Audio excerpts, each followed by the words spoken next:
Assalamualaikum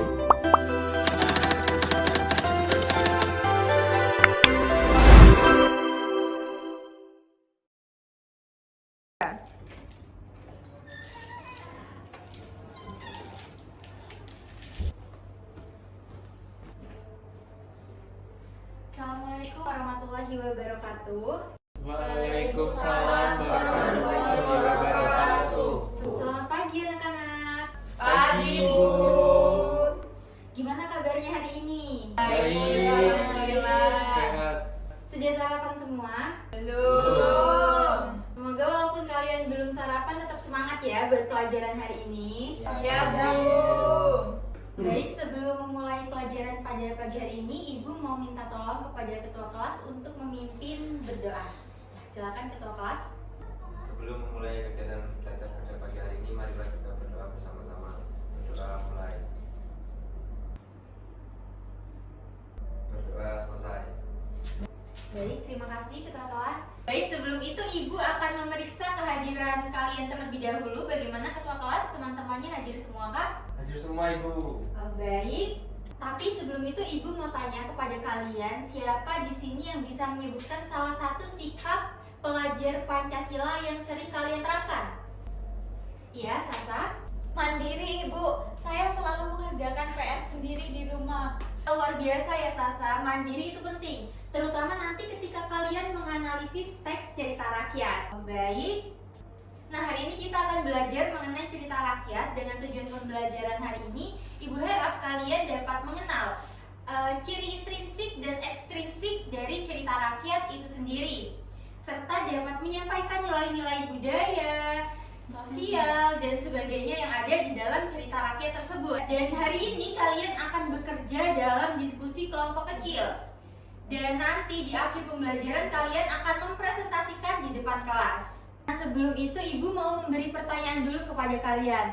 Siapa yang pernah mendengar sebuah cerita dari orang tua atau nenek kakek kalian? Saya, Bu. Oh iya, Nindya? Saya pernah mendengar cerita si pahit lidah dari nenek saya. Ya udah, itu cerita biasa ya, ada lagi? Wah, menarik sekali ya ceritanya. Si pahit lidah itu dari Sumatera Selatan ya. Nanti Nindya bisa berbagi cerita kepada teman-temannya ya. Terima kasih ya Nindya sudah berbagi cerita. Nah, menurut kalian kenapa orang zaman dulu itu menyampaikan sebuah pesan melalui cerita? Saya, Bu. Ya, Danis? Supaya anak-anak tidak bosan kalau dinasihati, Bu. Wah, jawaban yang sangat bagus sekali Danis, tepat sekali. Itu termasuk strategi komunikasi budaya yang bijak. Jadi orang-orang zaman dahulu itu tahu kalau dinasihati secara langsung, apalagi dengan nada tinggi, anak-anak itu bisa jengkel bahkan menolak pesan tersebut. Tapi kalau melalui sebuah cerita, pesan tersebut lebih mudah diterima oleh anak-anak, bahkan bisa diingat seumur hidup mereka. Barusan Rio katakan juga ya, gimana kalau menurut Rio? Karena pada zaman dahulu itu belum ada buku, Bu. Wah, terima kasih ya Rio atas jawabannya. Itu pemikiran yang sangat logis ya. Memang benar, zaman dahulu itu tidak semudah sekarang dalam mengakses buku. Akan tetapi, mengapa orang zaman dahulu itu menggunakan cerita rakyat dalam kehidupannya? Karena budaya lisan mereka pada zaman dahulu itu sangatlah kuat. Mereka menyampaikan nilai-nilai, pelajaran hidup mereka melalui mulut ke mulut, melalui cerita yang diwariskan secara turun-temurun. Jadi bukan karena tidak ada buku saja, tetapi itu memang sebuah budaya dari masyarakat itu sendiri. Jadi jawaban Rio tidak sepenuhnya salah, tapi kita luruskan ya. Yang penting Rio sudah berani menjawab, itu sangat luar biasa sekali. Beri tepuk tangan. Hari ini kalian akan membaca cerita rakyat dari berbagai daerah. Lalu kita akan bersama-sama menganalisis unsur intrinsik dan ekstrinsik dari cerita yang sudah kita baca. Ibu mau bertanya dulu kepada anak-anak, adakah yang belum memahami apa itu unsur intrinsik dan ekstrinsik? Saya, Bu. Iya, Sita silakan. Saya ingin bertanya, karena saya kurang yakin apakah tokoh itu termasuk unsur ekstrinsik. Oh begini Sita, Jadi tokoh itu termasuk ke unsur intrinsik ya. Untuk unsur ekstrinsik cerita sendiri itu merupakan unsur yang berada di luar cerita. Jadi seperti budaya dari tempat cerita itu berkembang. Tapi pertanyaan yang Sita bagus, Ibu senang kamu bertanya. Terima kasih ya. Baik, sekarang Ibu akan membagi kalian dalam beberapa kelompok ya. Setiap kelompok akan mendapatkan satu cerita rakyat yang berbeda. Perhatikan baik-baik ya. Iya, Bu. Untuk kelompok 1, Rio dan Sasa mendapatkan cerita Malin Kundang. Ini ya untuk ceritanya. Baik Ibu. Untuk kelompok 2, Nindya dan Danis mendapatkan cerita Danau Toba. Jadi baik. Dan untuk kelompok terakhir, Eksita dan Vera mendapatkan cerita Keong Mas. Hore, terima kasih. Ya, terima kasih kembali. Nah, masing-masing kelompok tadi akan membaca ceritanya lalu mendiskusikan unsur intrinsik dan unsur ekstrinsiknya. Nah, siapa yang masih ingat apa saja itu unsur intrinsik? Saya Bu. Ya, Vera. Ada toko, terus alur sama amanat.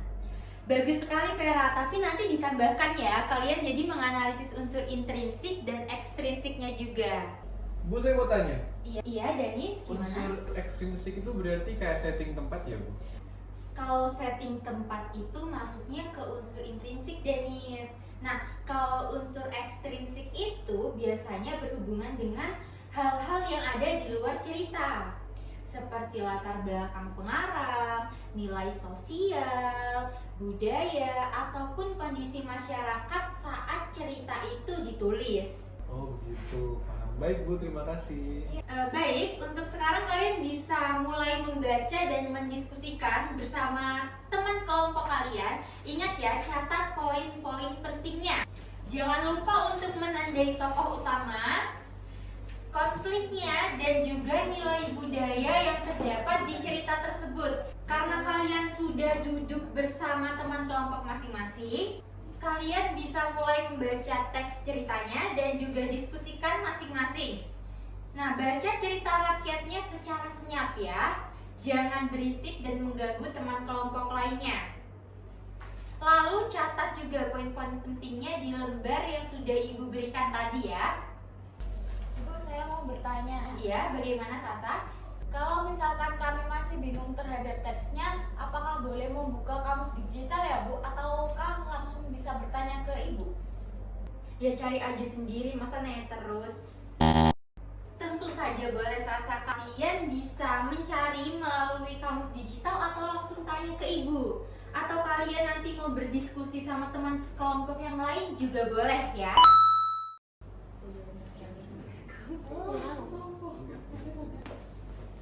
Wah, kelompok 1 sudah mencatat tokoh utama dan konfliknya ya. Jangan lupa ya untuk unsur ekstrinsiknya juga ya, seperti nilai budaya dan juga moralnya. Terus lanjutkan ya. Baik Bu. Bisa. Kok bisa gitu kayak? Kiri dulu sih. Bisa. Iya.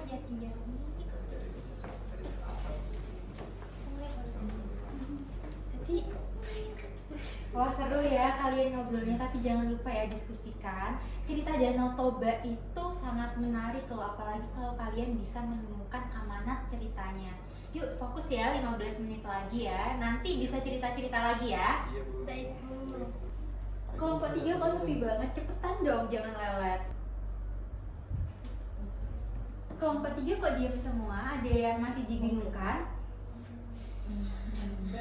Oh, masih mencari tokoh utamanya ya. Baik, coba kalian perhatikan di paragraf pertama dan juga kedua. Biasanya tokoh utama itu muncul berkali-kali di paragraf pertama dan kedua. Coba kalian baca lagi ya. Kalau ada yang masih kalian bingungkan, bisa tanyakan ke Ibu. Baik, Bu. Iya Bu. Baik, sudah selesai semua anak-anak? Ya baik, untuk presentasi pertama bisa dimulai dari kelompok 2 ya. Silakan maju untuk mempresentasikan. Assalamualaikum warahmatullahi wabarakatuh. Waalaikumsalam warahmatullahi wabarakatuh. Jadi kami dari kelompok 2 akan menjelaskan tentang unsur intrinsik dan ekstrinsik dari cerita Danau Toba. Yang pertama adalah tema. Pada Danau Toba ini temanya adalah pembalasan akibat melanggar janji. Nah, cerita ini bertemakan pentingnya memegang janji dan akibat buruk dari mengingkari sumpah. Yang selanjutnya adalah tokoh dan penokohannya. Tokoh utamanya ini adalah sungai. Yang ketiga, alur atau plot. Nah, ini terdapat alur maju dimulai dari pertemuan Toba dengan ikan jelmaan putri, kemudian pernikahan hingga kejadian Toba melanggar janjinya. Yang keempat adalah latar atau setting. Terdapat 3. Yang pertama adalah tempat. Tempat ini terdapat di desa Ladang Sawah Danau. Kemudian waktu. Pada cerita Danau Toba ini tidak dijelaskan secara rinci atau pasti, tapi suasananya itu tradisional. Yang selanjutnya adalah suasana. Suasana dalam cerita Danau Toba ini damai lalu berubah menjadi tegang dan menyedihkan. Yang kelima adalah sudut pandang. Sudut pandangnya orang ketiga serba tahu. Narator menceritakan semua kejadian dan perasaan tokoh. Yang keenam adalah amanat atau pesan moral. Terdapat 3 amanat dalam cerita Danau Toba ini. Yang pertama adalah menepati janji adalah hal yang penting. Yang kedua, jangan mudah marah dan berkata kasar karena bisa berdampak besar. Dan yang terakhir, setiap tindakan memiliki konsekuensi. Untuk yang selanjutnya akan dijelaskan oleh rekan saya. Baik, yang selanjutnya ada nilai-nilai. Yang pertama ada nilai budaya. Cerita ini berasal dari budaya Batak yang terletak pada Provinsi Sumatera Utara. Lalu cerita ini juga menggambarkan budaya pertanian dan kehidupan masyarakat pedesaan. Lalu yang ketiga ada menunjukkan pentingnya keluarga, kerja keras, dan nilai tradisional seperti menepati janji. Yang kedua ada nilai sosial. Nilai sosial dibagi menjadi 2, yaitu kehidupan gotong royong di desa dan nilai kesetiaan serta tanggung jawab sebagai kepala keluarga. Yang ketiga ada nilai moral. Nilai moral juga dibagi 2, yaitu yang pertama tidak boleh melanggar janji apalagi pada hal yang sangat penting. Lalu yang kedua ada tidak boleh berkata kasar terutama pada orang yang berjasa. Terus yang terakhir ada latar belakang pengarang. Nah, pada cerita ini tidak diketahui secara spesifik pengarangnya siapa, karena cerita ini adalah cerita rakyat, maka pengarangnya anonim, namun berasal dari tradisi lisan masyarakat Batak. Sekian penyampaian unsur intrinsik dan ekstrinsik dari kelompok 2, kami sampaikan terima kasih. Terima kasih Danis dan India. Beri tepuk tangan anak-anak. Anak-anak, kalian sudah menjelaskan struktur cerita Danau Toba dengan cukup rinci, mulai dari orientasi hingga amanat. Baik, sebelum lanjut, adakah pertanyaan atau saran untuk kelompok 2, anak-anak? Saya Bu. Iya, Bu. Iya, silakan Vera. Tadi kan kelompok 2 menyebutkan tokoh utamanya adalah sungai. Tapi bukannya tokoh utamanya di situ laki-laki yang menikahi putri ikan itu ya, Bu? Wah, jeli sekali ya, Vera. Iya, betul. Tokoh utama dalam cerita itu bukan sungai, melainkan laki-laki yang menikahi putri ikan itu, yaitu Toba. Nah, sungai atau danau itu memang penting dalam latar, tapi bukan tokohnya ya. Nah, untuk kelompok 2 ini bisa menjadi catatan kalian dan tolong diperbaiki ya. Tapi secara keseluruhan kelompok kalian sudah cukup baik, harus tetap semangat ya. Baik, Bu. Sekali lagi beri tepuk tangan untuk kelompok 2 anak-anak. Ya baik, silakan duduk kelompok 2. Ya baik, untuk selanjutnya bisa dilanjutkan presentasi dari kelompok 1 ya. Assalamualaikum warahmatullahi wabarakatuh. Waalaikumsalam warahmatullahi wabarakatuh.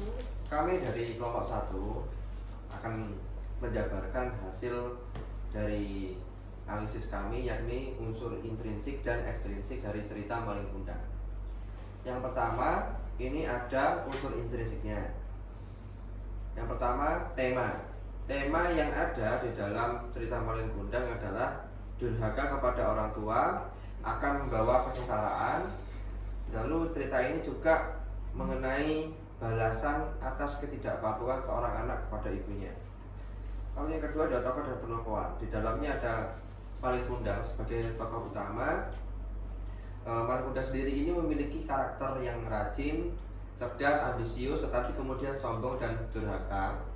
Lalu Ibu Malin ini adalah seorang tokoh ibu yang memiliki karakter yang penyayang, sabar, memaafkan, dan akhirnya murka setelah disakiti oleh anaknya sendiri. Lalu ada istrinya Malin, ini digambarkan sebagai wanita bangsawan yang tidak pernah bisa menghargai ibunya Malin. Lalu ada tokoh pendukungnya, ada penduduk desa, awak kapal, dan lain-lain. Untuk alurnya ini adalah alur maju. Yang awalnya ini adalah Malin hidup miskin bersama ibunya. Di tengah-tengah ini ia merantau, sukses dan menikah. Akhir alurnya ia menolak mengakui ibunya dan dia dikutuk untuk menjadi batu.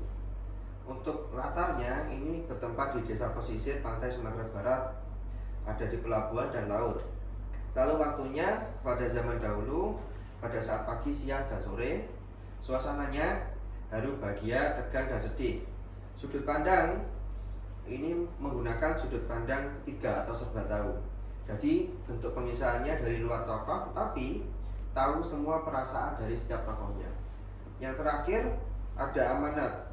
Amanat di sini untuk menghormati dan menyayangi kedua orang tua, khususnya ibu, dan kesombongan, kedurhakaan bisa mendatangkan sebuah kehancuran. Selanjutnya untuk unsur ekstrinsik akan dijelaskan oleh rekan saya. Baik, untuk unsur ekstrinsiknya yaitu yang pertama ada latar belakang pengarang atau budaya. Hal ini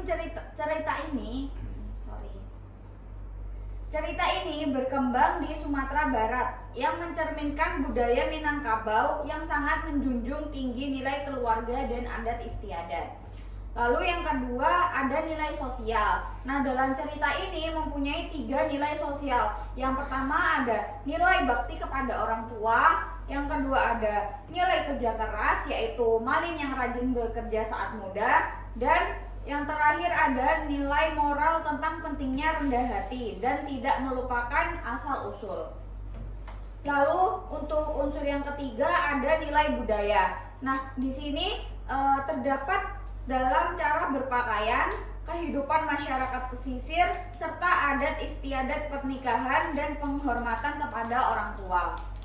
Lalu untuk unsur yang terakhir ada kondisi sejarah atau zaman. Nah, muncul dari masyarakat tradisional Indonesia yang masih sangat kuat dengan tradisi lisan dan nilai-nilai moral yang diajarkan lewat dongeng. Baik, mungkin seperti itu penjelasan dari kami. Terima kasih, saya kembalikan kepada Ibu dulu. Baik, luar biasa sekali ya untuk kelompok 1. Presentasinya sangat runtut, kompak, dan juga lengkap. Nah, Ibu sangat mengapresiasi ya bagaimana kalian membagi peran dengan baik, menjelaskan unsur intrinsik seperti tokoh, alur, dan latar belakang dengan sangat jelas, serta menyebutkan unsur ekstrinsiknya seperti latar budaya Minang yang sangat relevan dengan cerita Malin Kundang. Penjelasan kalian juga mengalir dengan baik, bahasanya mudah dipahami ya anak-anak ya. Ya, keren sekali. Beri tepuk tangan untuk kelompok 1 anak-anak. Baik, ada yang ingin menanggapi atau bertanya pada kelompok 1? Wah, sepertinya semua sudah setuju dengan penjelasan dari kelompok tadi ya. Atau mungkin masih mencerna isi ceritanya? Kalau belum ada yang bertanya, Ibu beri waktu sebentar untuk kalian berpikir ya. Mungkin ada yang ingin memberi saran atau bertanya setelah merenung sebentar. Baik, kalau memang belum ada yang ingin bertanya, nanti kalau ada ide atau pertanyaan yang baru muncul, boleh langsung disampaikan kepada kelompok 1 ya, jangan malu bertanya. Karena dari diskusi seperti ini kita bisa saling belajar ya. Ya. Baik, sekali lagi beri tepuk tangan untuk kelompok 1. Akan kembali ke tempat kelompok 1. Ya, terima kasih kembali.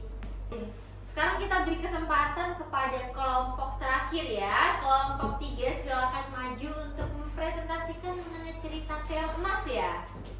Ya, silakan maju.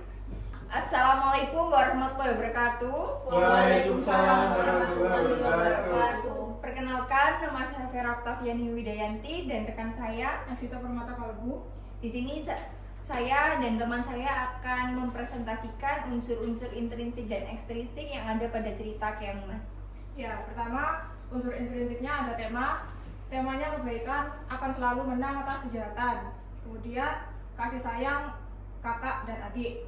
Yang kedua ada tokoh dan penokohan. Tokoh yang pertama ini ada Putri Chandra Kirana atau Keongmas sebagai tokoh utama yang baik hati dan sabar. Yang kedua ada Dewi Galuh atau kakak tiri yang merupakan tokoh antagonis yang suka iri hati dan jahat. Kemudian ada Raden Inu Kertapati, yakni calon suami yang setia, dan nenek tua yang penolong dan bijaksana. Kemudian yang ketiga ada alur atau plot. Alurnya maju dimulai dari Chandra Kirana yang diusir, kemudian berubah menjadi keong, hidup di laut, lalu ditolong nenek tua hingga kembali ke wujud manusia. Yang keempat ada latar atau setting. Setting ini ada 3, tempat, waktu, dan suasana. Yang pertama, tempatnya di kerajaan, laut, dan gubuk nenek. Waktunya pada zaman dahulu, suasana haru, tegang, dan bahagia. Lalu ada sudut pandang. Sudut pandangnya orang ketiga serba tahu atau narator berada di luar cerita. Lalu amanat. Amanatnya jangan iri hati kepada orang lain. Kebaikan dan kesabaran akan dibalas dengan kebahagiaan. Lalu untuk unsur ekstrinsiknya itu ada nilai budaya. Nah, dalam nilai budaya ini ada 3 nilai, yaitu ada nilai keluarga, kasih sayang antara anggota keluarga, lalu ada nilai kesetiaan, cinta yang tulus tidak mudah goyah, terus nilai spiritualnya itu unsur keajaiban sebagai simbol kepercayaan pada kekuatan yang lebih tinggi. Lalu yang kedua adalah latar belakang sosial budaya pengarang. Nah, cerita ini tumbuh dari budaya Jawa yang kaya dengan simbol-simbol moral, penghormatan terhadap orang tua, dan kepercayaan terhadap kekuatan spiritual. Saya rasa itu saja yang bisa saya presentasikan dari rekan saya. Kurang lebihnya mohon maaf. Wassalamualaikum warahmatullahi wabarakatuh. Waalaikumsalam warahmatullahi wabarakatuh. Beri tepuk tangan untuk kelompok 3 anak-anak. Bagus sekali ya Vera dan Eksita, penjelasannya sangat runtut. Unsur-unsurnya sudah disebutkan juga dan disampaikan dengan sangat percaya diri ya. Bagus sekali, hebat. Baik, sekarang siapa yang ingin bertanya atau memberikan saran untuk kelompok 3? Saya, Bu. Baik, silakan Rio. Saya rasa mereka belum menyebutkan nilai sosialnya, Bu. Padahal kan cerita Keongmas juga bicara soal keadilan dan kasih sayang kakak adik. Seperti itu. Iya, betul sekali Rio. Jeli sekali ya Rio anak-anak. Nilai kasih sayang dalam hubungan keluarga itu memang termasuk unsur ekstrinsik yang sangat penting ya. Kelompok 3 bisa ditambahkan ya nanti dalam revisi kalian. Tapi secara umum penampilan kalian sudah bagus sekali. Kalian juga sudah menunjukkan sikap gotong royong yang luar biasa sekali ya dalam diskusi dan penyampaian kalian. Ini mencerminkan profil pelajar Pancasila loh. Nah, terutama dalam hal bergotong royong dan berpikir kritis. Terus pertahankan ya Sita dan Vera. Iya, Bu. Ya, untuk kelompok lain juga pasti bisa menampilkan hal yang sama hebatnya seperti kelompok 3. Yuk beri tepuk tangan sekali lagi untuk kelompok 3. Ya, Vera dan Eksita silahkan kembali lagi. Hari ini luar biasa sekali ya anak-anak. Ibu sangat senang melihat kalian bisa bekerja sama dengan baik, berdiskusi secara aktif, dan berpikir kritis. Nah, semua kelompok sudah berusaha dengan baik dan Ibu sangat mengapresiasi itu. Sekarang bisa kalian beri tepuk tangan untuk diri kalian sendiri. Tapi seperti yang sudah Ibu janjikan tadi, akan ada apresiasi khusus untuk kelompok terbaik hari ini. Untuk kelompok ini, Ibu pilih berdasarkan jawaban yang paling lengkap ketika menganalisis unsur intrinsik dan juga ekstrinsik dari cerita rakyat tersebut. Dan Ibu berikan apresiasi kepada kelompok 1. Beri tepuk tangan untuk kelompok 1. Kelompok 1. Ya, kelompok 1 untuk penjelasannya sangat lengkap, runtut, dan berhasil menyampaikan nilai budaya dan amanatnya dengan sangat jelas. Selamat ya untuk kelompok 1. Terus dipertahankan ya Rio dan Sasa. Baik Ibu. Kelompok lain juga sangat hebat. Kalian tetap semangat ya, karena yang Ibu nilai bukan hanya hasil akhirnya saja, tetapi juga proses kalian belajarnya, berdiskusi dan berpikir kritisnya. Ya, semuanya tetap akan punya kesempatan di pertemuan selanjutnya, jadi tetap pertahankan untuk Rio dan Sasa, dan untuk anak-anak lainnya bisa dikembangkan ya dan diperbaiki. Sebelum kita tutup, tolong kalian tuliskan refleksi singkat di buku catatan kalian. Yang pertama, apa nilai budaya yang kalian pelajari dari cerita rakyat tadi? Dan untuk yang kedua, apa amanat yang menurut kalian paling relevan dengan kehidupan sekarang? Ya, bisa dimengerti? Ya, tuliskan refleksi ini dan kumpulkan minggu depan bersamaan dengan pembahasan cerita fiksi modern minggu depan ya. Jadi jangan lupa untuk dibawa ya. Sekarang mari kita tutup pelajaran hari ini dengan doa. Silakan ketua kelas untuk memimpin doanya. Sebelum mengakhiri kegiatan belajar pada pagi hari ini, marilah kita berdoa bersama-sama. Berdoa mulai, berdoa selesai. Baik, terima kasih atas perhatiannya. Sampai berjumpa kembali di pertemuan minggu depan. Ibu akhiri, wassalamualaikum warahmatullahi wabarakatuh. Waalaikumsalam warahmatullahi wabarakatuh. Terima kasih. Terima kasih kembali anak-anak.